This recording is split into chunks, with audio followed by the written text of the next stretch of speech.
Single झीलमानक पई आसिला दुखद खबर। सिंगल रहिबा झीलमानकु पड़िपारे महंगा। बॉयफ्रेंड नथिले कॉलेज जीवा मना। भालेंटाइन पूर्वरु बॉयफ्रेंड नकले कॉलेज जाई परिबे नहीं। एकथा आमे कहूनु आज्ञा। एभली नियम कॉलेज पक्षरु करा जायछि। जेउ लेटर एबे मोबाइल को घुरी बुलुछि। भालेंटाइन पूर्वरु कॉलेजर प्रत्येक छात्री निजर गोटे लेखाए पुरुष बंधु चयन करने को कहुଯାଇଛି। एही नियम समस्त छात्रींक पई बाध्यतामूलक। जेउ मानकर बॉयफ्रेंड नथिबे सेमानकु कॉलेज भितरकु प्रवेश कराजिबो नाही। बॉयफ्रेंड सह नगद उठाइतबा फोटो को छात्री माने परिचय पत्र हिसाब रे व्यवहार करी कॉलेज भितरकु प्रवेश करिबे।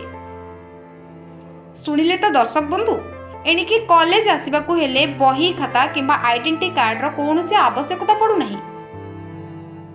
कॉलेज आसवाकू हेले बॉयफ्रेंड सह नगद उठा जाइतबा फोटो ही यथेष्ट। 14 फेब्रुआरी पूर्व समस्त छात्री मानकू बॉयफ्रेंड जोगाड़ करने को पड़िबो, नहले कॉलेज न आसी घरे रही टीवी देखिबाकू अनुरोध। ए लेटर हेउची जगतसिंहपुर एसबीएम कॉलेज रो, जहाँ एबे भालेंटाइन पूर्व पूरा राज्य रे चांचल्य खेलाई देछि। ए चिठी देखिला परे सिंगल थिबा झियो माने एक प्रकार बॉयफ्रेंड जोगाड़ करने को सते जेमिति बाध्य होई जिबे।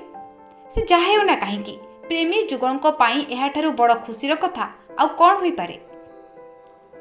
हेले आमे आपन को कहि रखुछु, ए लेटर देखिले कॉलेज तरफ इश्यू होइतिबा रियल लेटर लागुथिले भी ए लेटरटी संपूर्ण भावे फेक लेटर।